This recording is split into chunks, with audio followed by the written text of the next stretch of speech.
Thousands more were evacuated from stalled subway trains through dark and sweltering tunnels, but with no injuries whatsoever. Hospitals that were prepared for such an event hurriedly shifted to emergency backup generators that kept respirators and other life-saving equipment running, and I'm happy to say it happened with virtually no failures. That evening, the Great White Way, otherwise known as Broadway, went dark. Flights in and out of our airports came to a halt, and traffic on our streets came to a standstill. Telephone and cell service was seriously disrupted, and for 48 hours, the greatest city on earth stopped doing business, educating our youth and entertaining our visitors. I might also point out with some pride that during that period, our already low crime rate plummeted. The people of New York, even the so-called criminal element, pulled together and made it work. And I think we came out of that day with a new appreciation for what it takes to be ready and what to do if a calamity strikes, and that at least that time, and I hope in the future as well, we stood the test. I really was proud of the way New York pulled through that crisis by pulling together. And still, as the blackout hit that afternoon, the same thought raced through my mind that raced through the minds of many New Yorkers. Had we been struck by terrorists? It was, after all, less than 2 years after 9/11. But instead, we learned that this time, the enemy was us and our failure to take care of our infrastructure. Let me tell you how the biggest blackout in the history of our nation happened that day. Power lines became overloaded in Ohio. They sagged, they touched some tree branches, they shorted out. Then they started a power failure that cascaded across thousands of square miles in a matter of minutes. The world's greatest nation was shown to have a power grid that was seriously overstrained and out of date. Now let's fast forward 5 years later to today. In those 5 years, the population of the United States has grown by roughly 10 million people. Demand for electricity, as you can see outside this building up and down the strip, has kept climbing as well. And our power grid in those 5 years? Well, since then, there has been a handful of steps, in all fairness, that have improved reliability. But the fact remains that in their last report card on our infrastructure 3 years ago, the American Society of Civil Engineers gave the nation's electricity grid a D. And we haven't even started to do enough since then to prepare the grid for the challenges of transporting the vast new supplies of clean, reliable power that our nation needs and that we have not had the wisdom to generate. Right now, energy is the #1 issue in America, and anyone who's filled up a gas tank recently can certainly see that. And we ought to be having a real debate on our energy future from our major presidential candidates.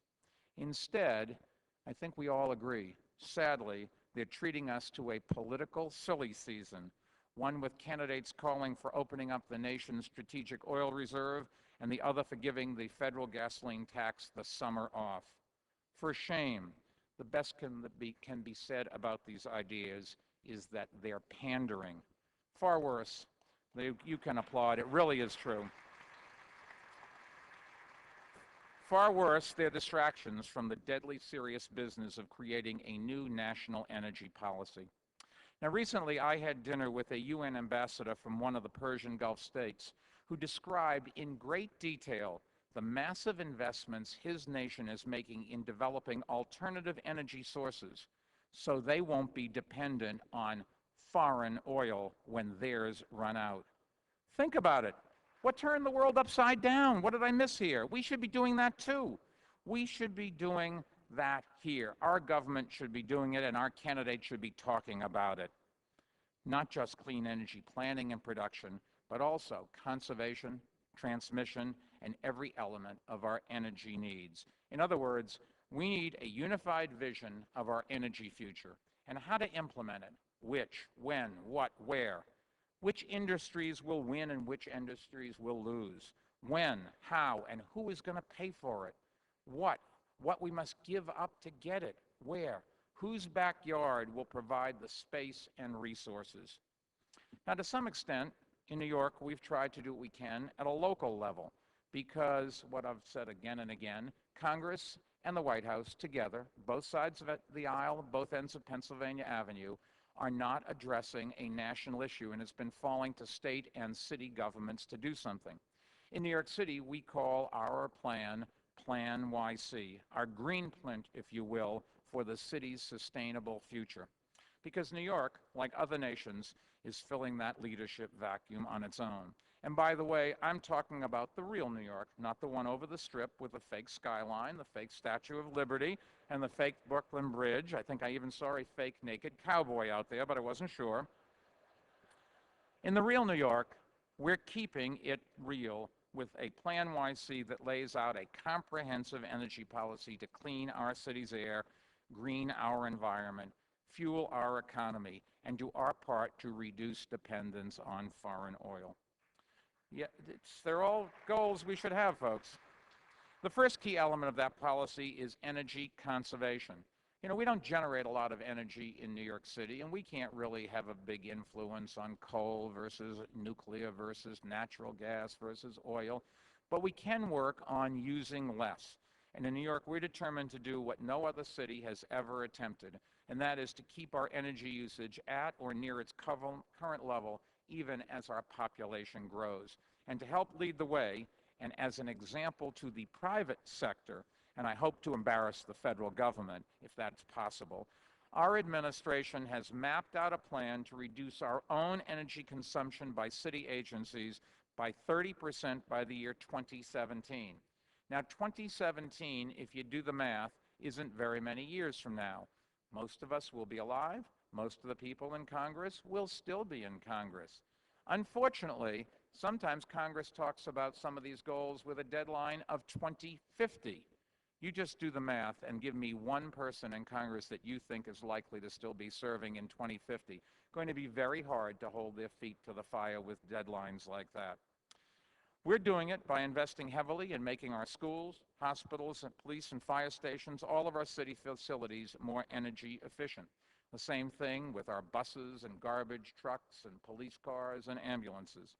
We estimate that all the city's conservation investments will take off an estimated 220 megawatts out of New York City's peak power demand. And within 5 years, all of these things will have paid for themselves. After that, New York City is going to make money by being green. And that's the message that we want to send to the private sector as well. You can have it both ways when it comes to the environment. In fact, the bottom line of all of our Plan YC energy initiatives is that we'll put hundreds of dollars a year back into the budgets of households in our city within a matter of a few years. This is not a short-term fix at the gas pump. This is real money over the long haul. Then, at the same time, to help private building owners to conserve, we'll soon roll out proposed new city laws and regulations that will require new levels of transparency about energy use in commercial buildings. New York, unlike other cities, generates 80% of its greenhouse gases from buildings and 20% from transportation. Virtually every other city in the country is exactly the reverse, 80% from transportation and 20% from buildings. But because we use a lot of mass transit and have very high density, it's the reverse. This will give the market, the new regulations, the information it needs to put a real value on energy efficiency. And they'll require cost-effective retrofits of our larger industrial and commercial and residential buildings. We're also joining cities across the nation and working for new building code standards to dramatically increase energy efficiency in new homes and businesses. And you should know we have a whole bunch of things like greening roofs and planting trees, things that really will make a difference for all parts of our infrastructure and certainly reduce our consumption of energy. But let me come back to what has to be done with Washington. No matter how much cities and states do, we need Washington because conservation is country and global wide. This has to be a national priority. It's time for Washington to step up to the plate. Congress can take the first step when it returns to work next month by funding federal energy conservation block grants for the nation's cities. That way, more cities across the nation can do the kinds of things that we're doing in New York. Senators from both parties, including our host, Harry Reid, and Harry, thank you for having me, and mayors from coast to coast support this idea. Now, let's us make it happen. You know, conservation alone isn't enough, and we're not just stopping there in New York. We also need to dramatically step up the production of clean energy for our growing city and economy.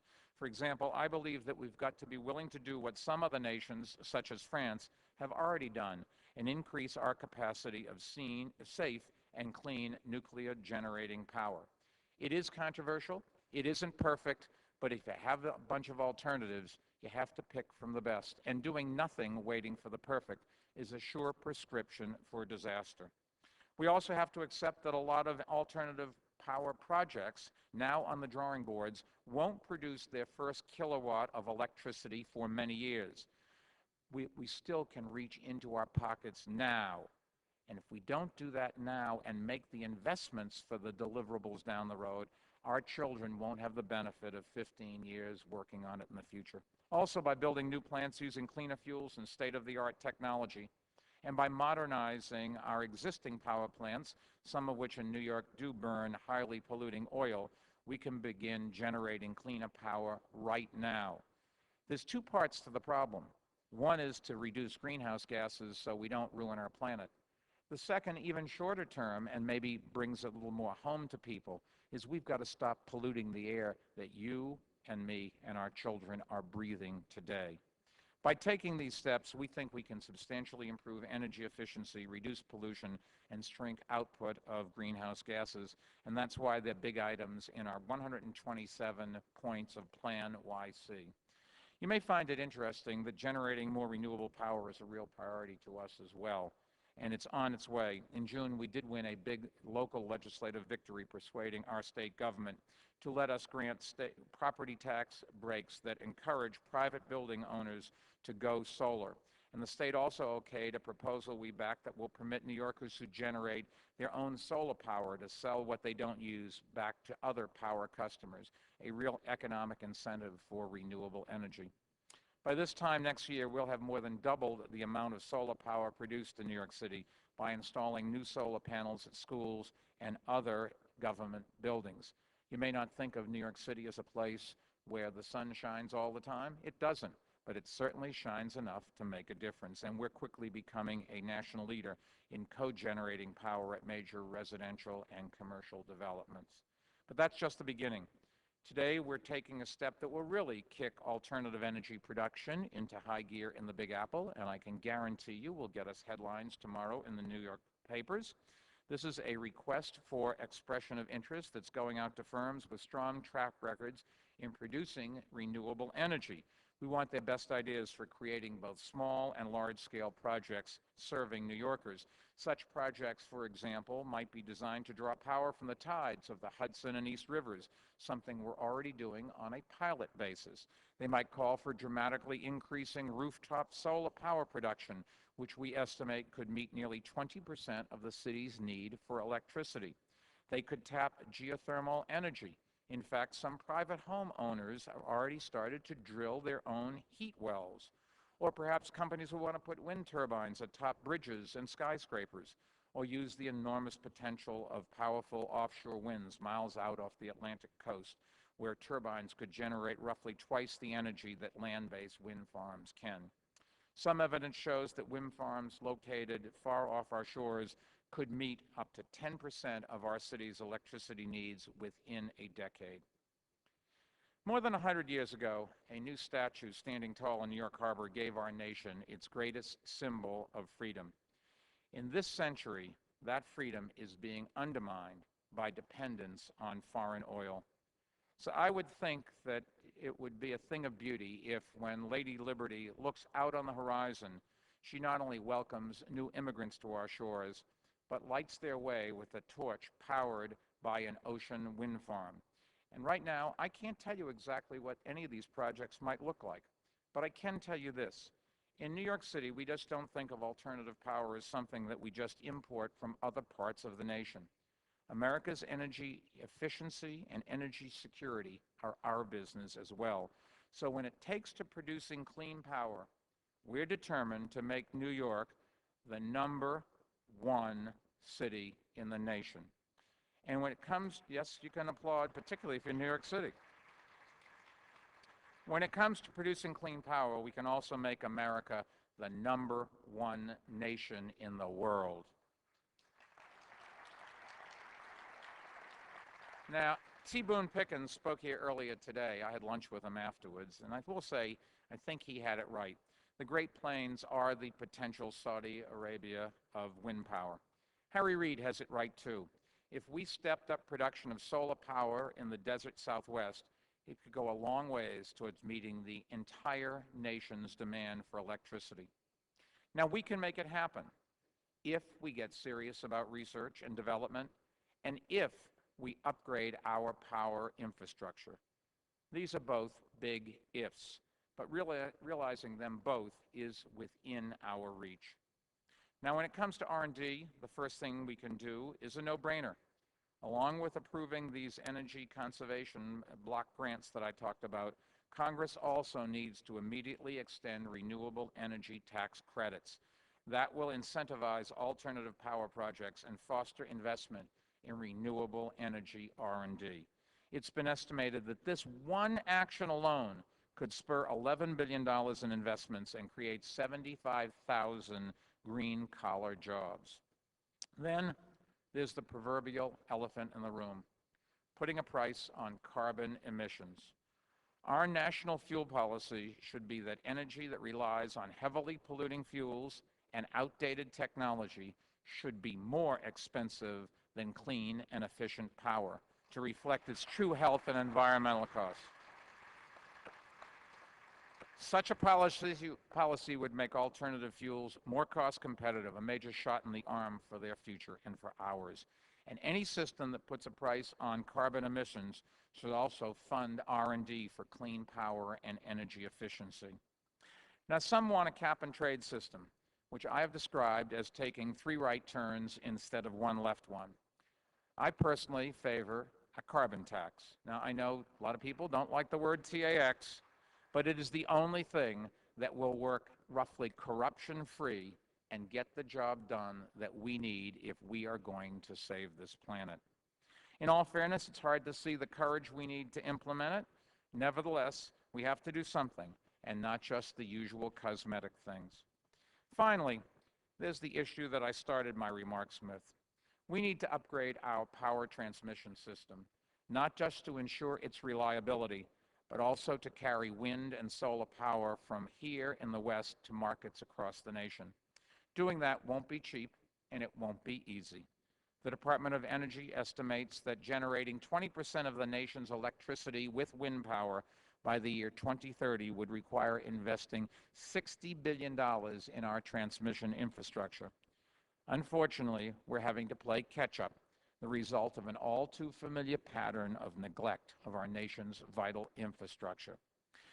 The governors of Pennsylvania, Ed Rendell, the governor of California, Arnold Schwarzenegger, and I have put together a group called Building America's Future to urge Congress and the President to face the crisis. You can see that crisis in the deplorable state of many of our airports and rail systems. You can see it in our power grid as well. Because for more than 20 years, from the mid-1970s to the late 1990s, even as America's demand for power increased, the amount invested in transmission lines fell by half. The blackout that hit New York and the Northeast 5 years ago was a wake-up call that it was time for us to change course, and fast. Now, the good news is that investment in transmission lines is up, but we're going to have to keep it going if we're ever going to keep pace with a peak demand for power that some have estimated will grow by more than 17% over the next 10 years. And there's more to this problem than just dollars and cents. There's the regulatory delay involved in getting new projects approved.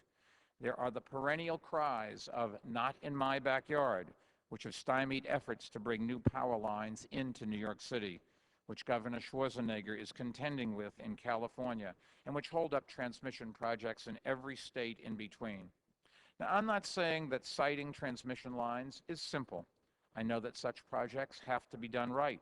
I know that private property interests have to be respected and our environment has to be protected. But I also know this. The interstate highway system we built 50 years ago improved our nation's security and prosperity.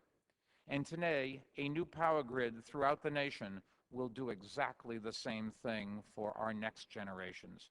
Because, yes, you can applaud, because if you want renewable energy to power America, then we need more transmission.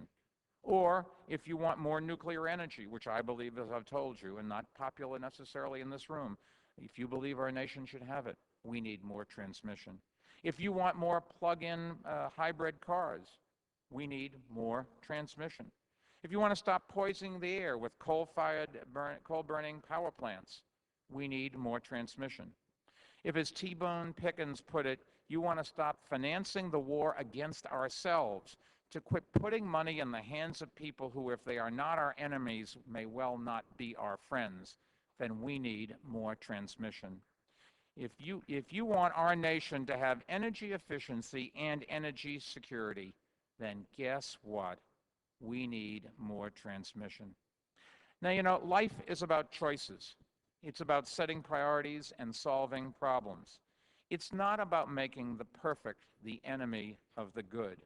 And especially in this election year, it's about doing what's right for America's future. I'm there every day, faced with different alternatives. There's no one right choice, and no matter which one you pick, you're going to hurt yourself with another group of voters. You're going to hurt yourself with another group of supporters. You're going to have consequences that potentially down the road you don't know. But I do know that we have to make a decision, and I'm called on to do it every day. The President of the United States is called on to do it every day. Congress is called on to do it. We have to start working on the real problems facing this country. And sadly, for too many of these, whether it is health care or immigration, whether it is our infrastructure, our tax policy, stimulating our economy while fighting inflation, everybody just wants to talk about it. So in that spirit, since I still think that America is the greatest country in the world and that the best days for America are ahead, although we do have to summon up that courage, let the fantastic energy from this summit, and I'm sure from the time that you've spent in Vegas, let's make sure that what happened here in Vegas doesn't, as their campaign slogan says, stay in Vegas. This is exactly the kind of thing you do want to take home. Let's unleash the greatest natural resource that America has, not just our sun, our wind, our tides, and our untapped thermal energy, but also our optimism, our creativity, and our commitment to building a better world for our children. Because if we make the right choices now, if we get serious about a comprehensive national energy plan that this conference has done such a great job pointing out that America needs, then T-Boone Pickens' bold plan to generate wind power on our vast Great Plains and the wealth of clean solar power that Harry Reid and others know can be produced here in the sun-washed Southwest will benefit all Americans. They'll bring hundreds of thousands of green-collar jobs to our nation's heartland. They'll free utility companies in the Midwest from their reliance on the coal that pollutes our air and clouds our future. They'll give the people of New York and the Northeast the reliable and renewable power they need. They'll make America a leader in preventing global climate disaster and in saving our planet for our children. You know, free enterprise will help us meet these goals because our incomparable free energy system is based on the power of the marketplace. For too long, however, the market for energy has been skewed because we haven't been honest about the true costs of dirty energy. We're endangering our health, polluting our air, undermining our national security, and now threatening the future of the world. If we were honest with ourselves about these ignored but all too real costs, the price of these dirty fuels would be vastly higher. And if we were honest about the marketplace of today, not 10 years from now, but today, we would make solar, wind, geothermal, and other alternative fuels cost-effective and economically viable. Are we honest enough to see that? Are we committed enough to a true principled market system? If we're independent enough to change a failed status quo and create a better future, then we do have a future. The choice is ours. The time is now. Let's do this for us, for our kids, and for America. Thank you very much, and God bless.